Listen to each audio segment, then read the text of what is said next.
तो हम लोग अपने फर्स्ट लेक्चर में ड्रिफ्ट स्पीड तक देख लिए थे, क्या होता है ड्रिफ्ट स्पीड, और उस पर क्वेश्चन हम लोग देख लिए थे। रेजिस्टेंस, बैटरी, ड्रिफ्ट स्पीड, इस पे ये छोटा सा क्वेश्चन था, ये सब हम लोग देख लिए थे। अब सेकेंड लेक्चर में हम लोग कंटिन्यू करते हैं। छोटा सा टॉपिक है temperature dependence of resistivity and resistance. मतलब क्या होता है रेजिस्टिविटी और रेजिस्टेंस टेम्परेचर के साथ कैसे मतलब डिपेंड करते हैं, वेरी करते हैं, ये हम लोग देखेंगे टॉपिक क्या है। तो सबसे पहले हम लोग देखेंगे कंडक्टर में अगर ये हम देखे ही थे क्या रेजिस्टिविटी की फार्मूला हम लोग वहाँ पे देखे थे।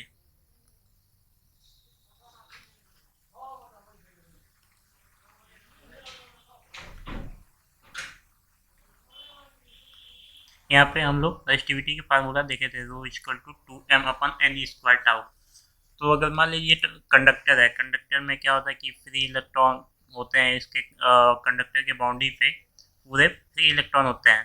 तो मान लीजिए अगर हम लोग टेम्परेचर इंक्रीज करते हैं, टेम्परेचर इंक्रीज करेंगे तो क्या होगा कि जो इलेक्ट्रॉन्स हैं उनके बीच कोलिजन बहुत जल्दी जल्दी होगा, जल्दी जल्दी होगा।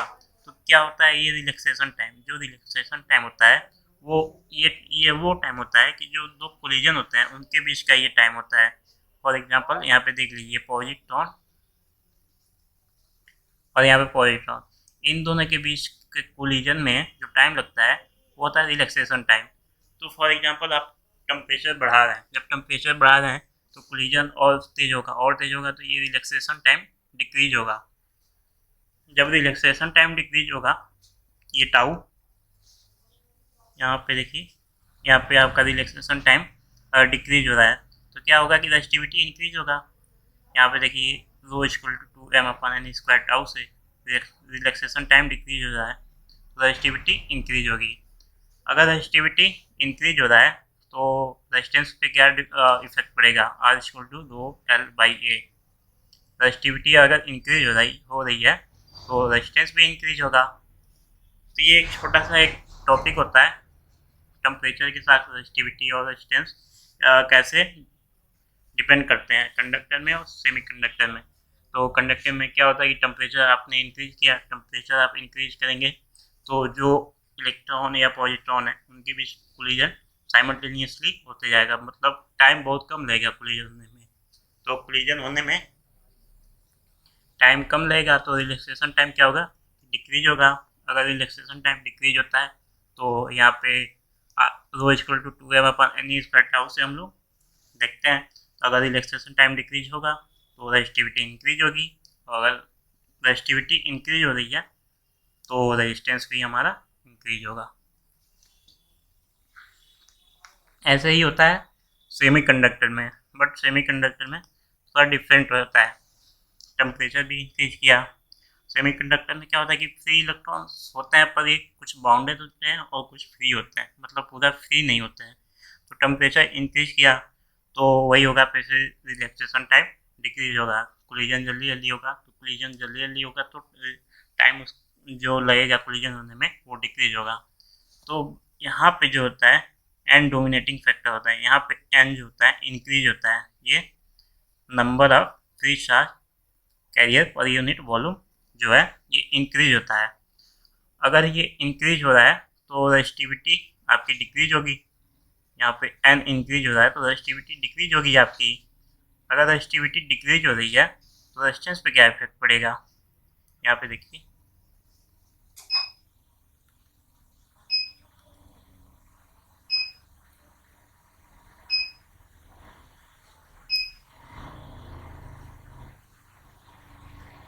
यहाँ पे देखिए R equal to rho L by A. अगर रेजिस्टिविटी, देखिए रेजिस्टेंस क्या है, रेजिस्टिविटी के प्रोपोर्शनल है। अगर रेजिस्टिविटी डिक्रीज हो रही है तो रेजिस्टेंस भी डिक्रीज होगा, अगर रेजिस्टिविटी इंक्रीज हो रही है तो रेजिस्टेंस भी इंक्रीज होगा। तो इसके प्रोपोर्शनल है, रेजिस्टिविटी इसमें डिक्रीज क्या होती है, जब रेजिस्टिविटी डिक्रीज होगी तो रेजिस्टेंस डिक्रीज होगा। ये होता है छोटा सा टॉपिक।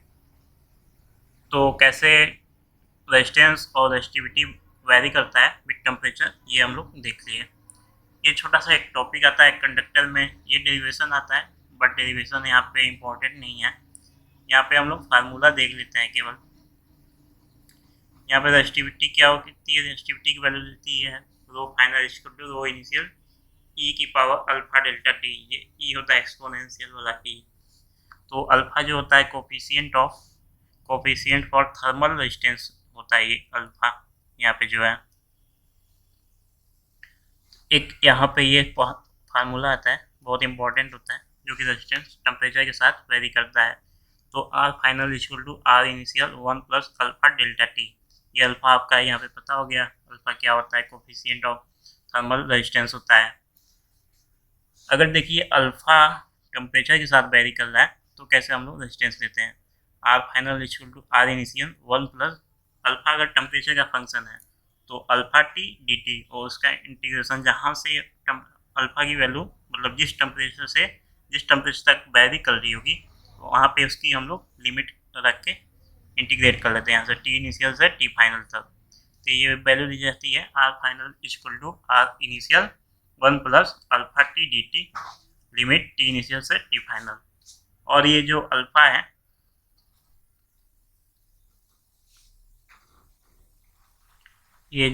है आपका वो टेम्परेचर के साथ चेंज होती है। यहाँ पे देखिए एक पॉइंट में लिखा गया है अल्फा चेंजेस विद टेम्परेचर के साथ ही केवल वेरी करती है। तो ये छोटा सा आपका टॉपिक था temperature dependence of resistivity and resistance. Conductor में हम लोग देख लिए कि अगर टेम्परेचर बढ़ाएंगे तो क्या इफेक्ट पड़ेगा रेजिस्टेंस पे और रेजिस्टिविटी पे। सेमी कंडक्टर में देखिए टेम्परेचर बढ़ाएंगे तो क्या इफेक्ट बढ़ेगा रेजिस्टेंस और रेजिस्टिविटी पे। तो एक छोटा सा फार्मूला यहाँ पे निकल के आया r final equal to r initial 1 plus alpha delta t. ये फार्मूला आपका आया, अगर टेम्परेचर के साथ वेरी कर रहा है तो यहाँ पे एक फार्मूला है। देखिए अल्फा जो होता है ना पॉजिटिव होता है सेमी कंडक्टर के लिए और नेगेटिव होता है सेमी कंडक्टर के लिए। ये छोटा सा पॉइंट है, इसको याद रखिएगा। तो फिर देखते हैं नेक्स्ट स्लाइड में क्या है हमारा। नेक्स्ट स्लाइड में इसी पे क्वेश्चन है, इस पे ये जो फार्मूला है r final equal to r initial 1 plus alpha delta t, इसी पे बेस्ड एक क्वेश्चन है। तो देखिए क्वेश्चन में क्या गिवन है हम लोग को, कह रहा है the resistance of a platinum wire is 100 ओम। कोई प्लेटिनम वायर है जिसका रेजिस्टेंस दे रखा है 100 ओम एट 0 डिग्री सेंटीग्रेड। तो टेम्परेचर 0 डिग्री सेंटीग्रेड पे प्लेटिनम वायर का रेजिस्टेंस हम लोग को गिवन है 100 ओम। तो कह रहा है if its temperature coefficient for of resistance, if its temperature coefficient of resistance, जो रेजिस्टेंस का टेम्परेचर कोफिशिएंट है अल्फा वो हम लोग को कितना गिवन है 0.0045 पर डिग्री सेंटीग्रेड, ये हम लोग को गिवन है। तो कह रहा है then it's resistance at 60 degree temperature will be. जब टेम्परेचर 60 डिग्री है तब इसका रेजिस्टेंस मतलब आर फाइनल या क्या होगा आर फाइनल। तो इसको हम लोग कैसे कैलकुलेट करेंगे, फार्मूला हम लोग के पास एक ही है r final equal to r initial 1 plus alpha delta t. यहाँ पे देखिए तो आर इनिशियल जब टेम्परेचर 0 डिग्री सेंटीग्रेड है तो हमें 100 ओम दे रखा है, और जब टेम्परेचर 60 डिग्री सेंटीग्रेड होगी तो ये आर फाइनल हम लोग को फाइंड करना है। तो वैल्यू पुट करते हैं हम लोग, आर इनिशियल कितना है हम लोग को 100 ओम गिवन है, 1 प्लस अल्फा की वैल्यू कितनी है 0.0045 और डेल्टा टी क्या कितना हो जाएगा फाइनल माइनस इनिशियल, तो 60 माइनस 0 इक्वल टू 60 होगा 60, और इसमें हम लोग मल्टीप्लाई कर देंगे 100 plus 0.0045 multiplied by 60 multiplied by 100। अब देखिए ये डेसिमल हटाने के लिए हम लोग नीचे डिवाइड कर देते हैं, तो 4 डेसिमल हटेगा तो 4 जीरो नीचे हम लोग बढ़ाएंगे तो ये डेसिमल हट जाएगा यहाँ पे। इसको हम लोग नेक्स्ट स्लाइड में करते हैं।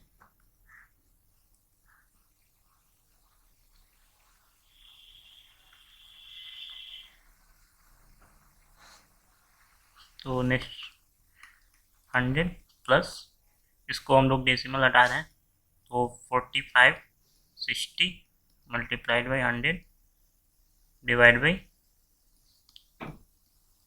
4 डेसिमल तक हम लोग हटाएं तो 4 जीरो नीचे बढ़ जाएगा। तो देखिए 1 2 1 2 यहाँ से 3,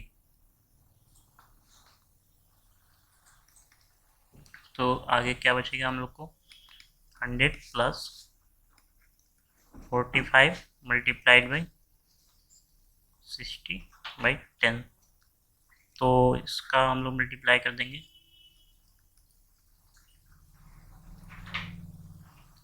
270 आएगा। 100 प्लस 270 अपॉन 10, ये एक जीरो से एक जीरो कैंसिल हो जाएगा, तो क्या बचेगा 100 प्लस 27 इक्वल टू 127 ये वाला आंसर हम लोग का हो जाएगा। तो इसमें क्वेश्चन में कुछ था नहीं, ये फार्मूला ही सिंपल सा लगाना था, r final equal to r initial 1 plus alpha delta t पे जो टेम्परेचर इनिशियल था उस पर हम लोग का रेजिस्टेंस दे रखा था, जो फाइनल टेम्परेचर पे रेजिस्टेंस हम लोग से पूछा था, और alpha coefficient of thermal resistance हम लोग को क्वेश्चन में गिवन था, तो ऐसे ही हम लोग वैल्यू पुट करके कैलकुलेट कर लिए। इजी था ये क्वेश्चन। तो देखिए एक क्वेश्चन यहाँ पे है जो हम लोग r equal to rho L by ये पे एक क्वेश्चन दिए थे क्यूब वाला, तो एक ऐसा ही एक यहाँ पे भी क्वेश्चन है। तो यहाँ पे क्वेश्चन में आपको कुछ थोड़ा दिख नहीं रहा होगा, तो हम लिखते रहे, ये ए है, ये बी है, ये सी है। कह रहा है the dimension of a conductor, the dimension of a conductor of specific resistance rho, किसी कंडक्टर का स्पेसिफिक रेजिस्टेंस मतलब दे रखा है हम लोग को rho. Find the resistance of the conductor across A B C D E F, इस conductor के cross A B C D and E F के क्रॉस हम लोग को रेजिस्टेंस बताना है, कैलकुलेट करना है। तो हम लोग कैसे कैलकुलेट करेंगे, तो हम पिछली क्लास में हम बताए थे कि ये जो लेंथ होता है ये जो करंट फ्लो हो रही है उसके पैरेलल वाला लेंथ होता है, और ये जो एरिया होता है करंट फ्लो के परपेंडिकुलर वाला होता है। ये होता है length along the direction of current and area is the perpendicular, current flow के डायरेक्शन के परपेंडिकुलर वाला एरिया होता है। तो देखिए हम लोग पहले कैलकुलेट करते हैं ए बी के लिए, तो R फॉर ए बी, तो रेजिस्टेंस का सबका रेजिस्टिविटी रो दे रखा है, तो रो हो जाएगा रो, और लेंथ इसका क्या हो जाएगा, देखिए ये ए बी के पैरेलल में ये ए ऐसे है, तो ये सी वाला कंपोनेंट इसके पैरेलल है, तो क्या हो जाएगा रो सी अपॉन इसका एरिया, तो इसके ये वाला और ये वाला इसका एरिया हो जाएगा, ऐसे ऐसे ये होता है, तो रो सी अपन ए बी। फिर उसके बाद से क्या रहा है सी डी के क्रॉस आर सी डी,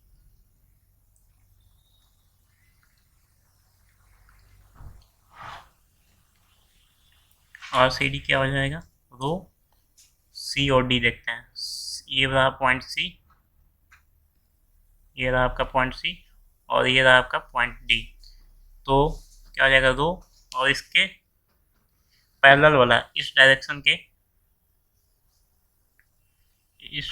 के पैरेलल वाला लेंथ क्या होगी, तो हो जाएगी ये आपके यहाँ पे देखिए बी वाला कंपोनेंट, तो हो जाएगा रो बी अपन एरिया कितना हो जाएगा ए सी, ये जो ये वाला बचा और ये वाला बचा ये आपका हो जाएगा एरिया।